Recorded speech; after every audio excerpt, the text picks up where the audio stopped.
ఉందో ఉద్యోగాలు ఉందో ఇవాళ ప్రవచనం చెప్తుంది. అసలు ఈ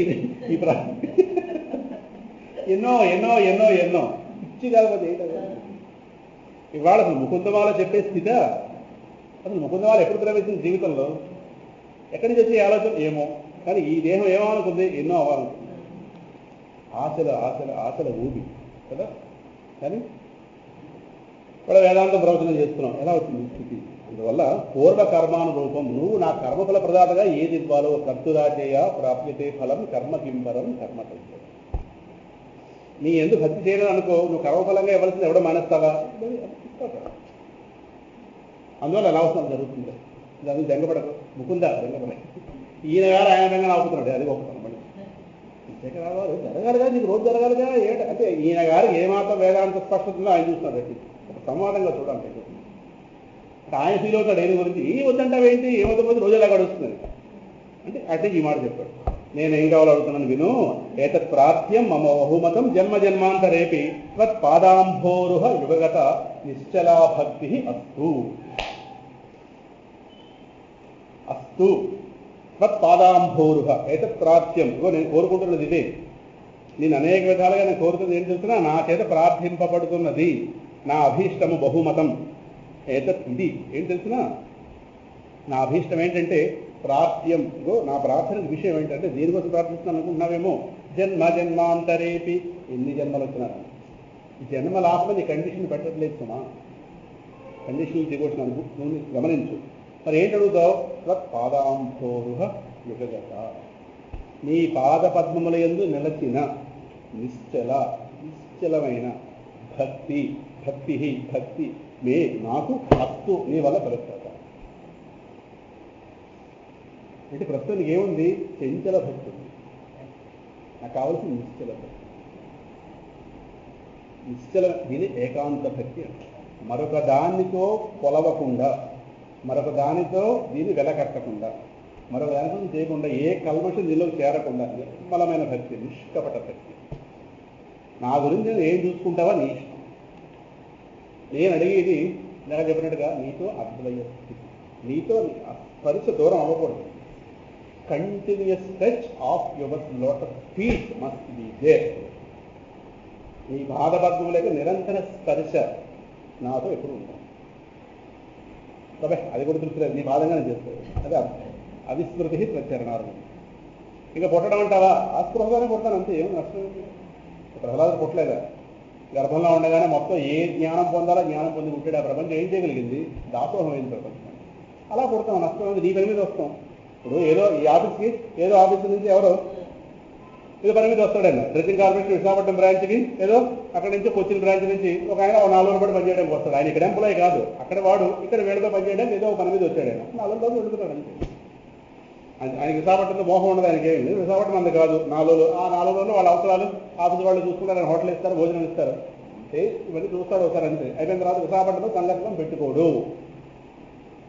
ఆ ఆఫీస్ పని మీద వచ్చాడు అనుకోండి, ఆయన గారు ఆయన కూర్చుని ఎలా వెళ్ళిపోతాడో కూర్చుని కోర్టుకి. అలాగే స్వామి పరిమితిస్తే ఆ పని మీద వచ్చి దేహం ధరిస్తాం. వచ్చిన వాళ్ళందరికీ భక్తిత్వాన్ని ప్రబోధించుకుంటూ పెడతాం. ఆయన ఏదో పని చెప్తే పని చేసుకుంటాం. దేహం మనం కాదు, స్పృహ ఉంటుందిగా. ఒక మాటలో చెప్పాలంటే 17 ఏళ్ల వయసు నుండి 71 వయసు దాకా భగవాన్ రమణ స్థితి. దేహం కాదు, సాక్షిభూతంగా దేహమే మనం కానప్పుడు ప్రపంచం మనం ఎక్కడ అవుతాం?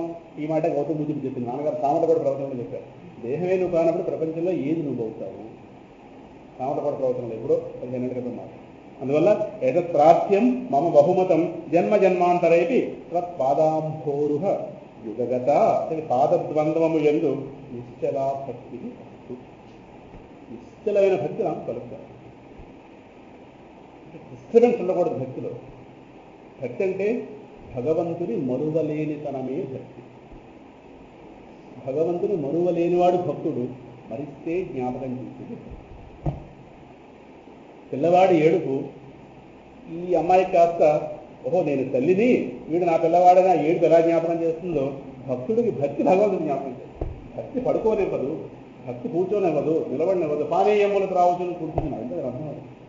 కూర్చుంటే భక్తి, లేస్తే లోపల ఆ పరమాత్మ లోపల వీళ్ళు ఆడేసుకుంటుంటాడు. గోవింద పరిరక్షిత ప్రసాద గురించి చెప్తూ ఆ పిల్లవాడి ఇంద్రియాలు స్వామికి ఆట వస్తువులు అయ్యాట. ఇప్పుడు పిల్లలు ఉన్నారంటే ఏవో ఆట వస్తువులతో వీళ్ళు ఆడుకుంటారు.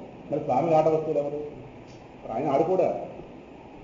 సరే, మన ఇంద్రియాలు ఎలాగో ఆయన తీసుకోవడం కారణం మన ఇంద్రియాలు ప్రపంచముచ్చట బోల్డ్ ఉంది. ఆయన ప్రపంచముచ్చట లేని ఇంద్రియాలు ఏమున్నాయో అవి ఆయన ఆట వస్తువులు. ఎవడరా అని వెతికేట ఆ పిల్లవాడి ఇంద్రియాలు లోకం ముచ్చట లేవు పాపం, అలా పడున్నాయి విష్ణువు కోసం. వాటితో హాయిగా స్వామి ఆడుకున్నాడు.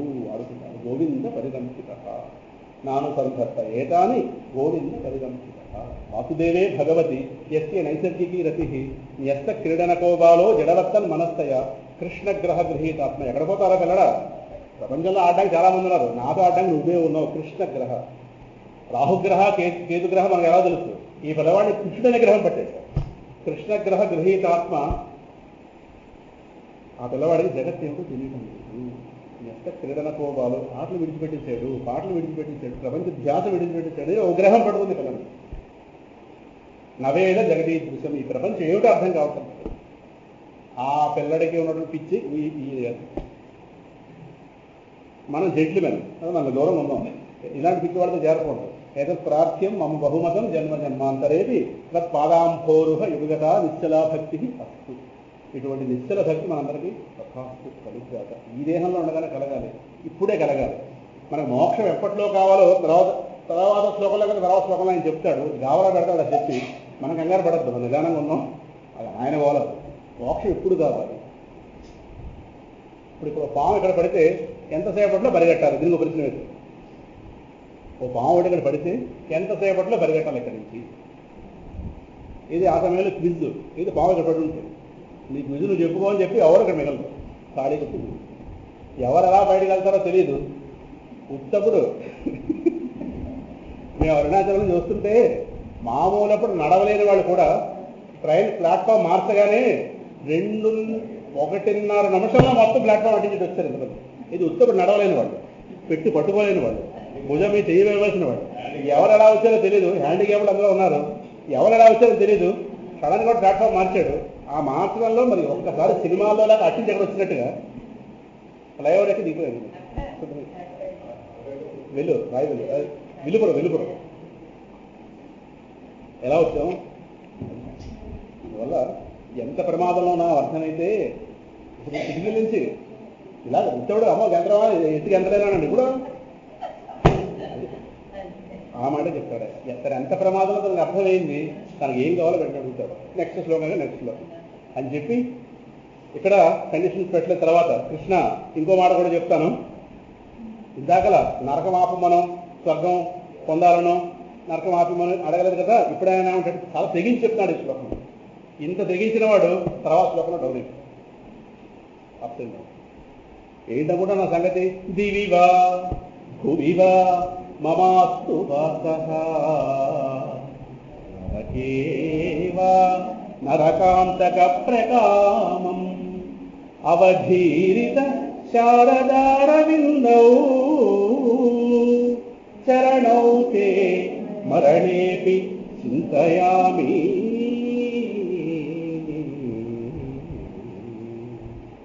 ఆఖరి స్మరణ. ఈ బాడీ నుంచి మనం బయలుదేరినప్పుడు రిటైర్మెంట్ ఫంక్షన్ ఒకటి ఉంటుందిగా ఉద్యోగాల్లో, అలాగే ఈ దేహం నుంచి వెళ్తున్నప్పుడు ఆఖరి ఓ ఫంక్షన్ ఒకటి ఉంటుంది. ఫంక్షన్ అనుకోగానే ఫంక్షన్ అది. ఇక్కడ నుంచి డిపార్చర్ టైం టు డిపార్చర్. ఏదో గోదావరి ఎక్స్ప్రెస్ అంటుంటారు కదా, టైం ఫర్ డిపార్చర్ ఏదో అలాగా టైమ్ ఆఫ్ డిపార్చర్. ఇది ఈ దేహం నుంచి బయలుదేరే ముందు ఆఖరి తలంపులో, అంటే మన యొక్క ఆధ్యాత్మిక జీవితానికి పరీక్ష ఆఖరి తలంపు పరీక్ష.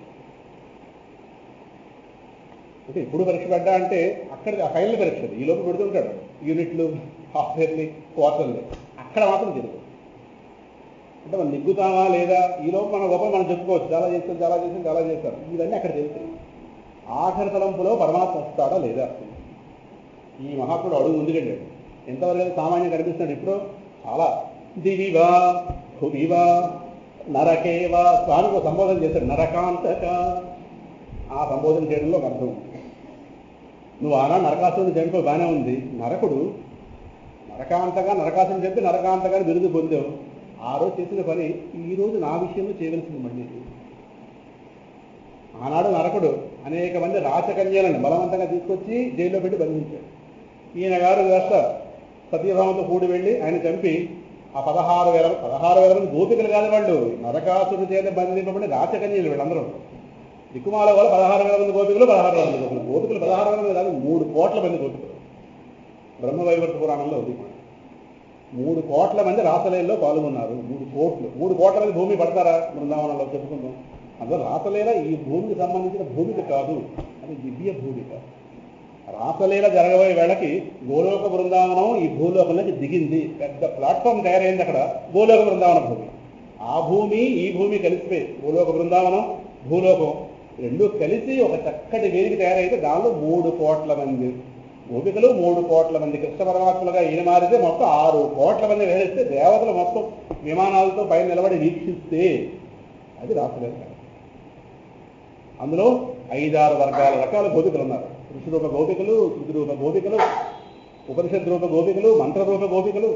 మంత్రాలే, వేద మంత్రాలే గోపికల రూపం ధరించి అప్పటి నుంచి అలా పాత ఖాతాలన్నీ పరమాత్మ ఒక్కసారి పూరించేశారు అక్కడ. అందువల్ల రాసలీల మన మామూలు బుర్రలకు అర్థం కాదు. ఎన్ని కోట్ల మంది ఎక్కడున్నారండి, నీ బుద్ధికి ఏమర్థం అవుతుంది? కృష్ణుడు అర్థం కావాలంటే తపస్సు చేయాలి. కానీ అందులో రాసలీల అంటే పరిపూర్ణంగా పరిపూర్ణమైన ఏ ఒకంత కల్మషం ఉన్నా రాసలీల అర్థం కాదు. ఒక దివ్యమైన లీల, దాని పేరు చెప్పుకుంటే తెలుస్తాం. సరే, ఆ గొడవ పక్కన పెట్టి నరకాంతక ఇది 16,000 మంది గోపికలు కాదు, 16,008 మంది భార్యలు పరమాత్మలు. 8 మందిని పద్ధతిగా పెళ్ళాడాడు. రుక్మిణితో ప్రారంభిస్తే ఒకరు వచ్చారు. సరే, ఈ 16,000 మంది ఎవరంటే నరకాసురుడి చేత చెరపట్టబడిన వాళ్ళు. వాళ్ళని చంపేటి సత్యభామతో కూడి వెళ్ళి వాళ్ళందరూ వేగొచ్చారు. కృష్ణ ఇప్పుడు వెళ్తే మా భర్తలు మమ్మల్ని స్వీకరించరు, చాలా కాలం వాళ్ళు దూరంగా ఉన్నాం, అందువల్ల నువ్వే నాకు దిక్కారు. సరే, మొత్తం ఏదో పెట్టాడు. ఎందుకంటే పరమాత్మ అక్కడ దేహభావంతో పెళ్ళాడిన వాడు కాదు, వాళ్ళకు ఒక రకమైన ఆదరణ ఇచ్చిన వాడు. మాకు రక్షణ అంటూ ఉండాలి, రక్షణ కావాలి, నువ్వే మాకు రక్షించాలి, మమ్మల్ని నీ భార్యాస్థానంలో రానివ్వాలి అనగానే మొత్తం మీద 16,008 మంది పరమాత్మ. అదే నారదుల వారు 16,008 మంది ఇళ్ళకి వెళ్ళినట్టుగా ఉంటారు. ఎవరిని చూసినా పరమాత్మ ఉన్నారు. ప్రతి వాళ్ళతో ఎలా ఉండాలి అలా ఉంటున్నారు. నారదుల వారు ఆశ్చర్యారు. అందులో నరకాంతక ఆ రోజు నరకాసురుడిని చంపే కరెక్టే. ఇవాళ నాలో కూడా నరకాసురుడు ఉన్నాడు, నన్ను చంపాలి. ఎవడు వాడు? అజ్ఞానం. నరకాసుడి చేత చెరపట్టబడినవాడు వాడు. అజ్ఞానం చేత ఈ దేహం అనే ఖైదులో చెరపట్టబడిన జీవుడును నేను. ఓ నరకాంతక, అజ్ఞానాంతక, ఈ పని తీసుకెళ్ళాలి. అందుకు పిలిచాం. ప్రతి సంబోధన మోస్ట్ మీనింగ్ఫుల్, ఏదో పదం వేయడం కాదు.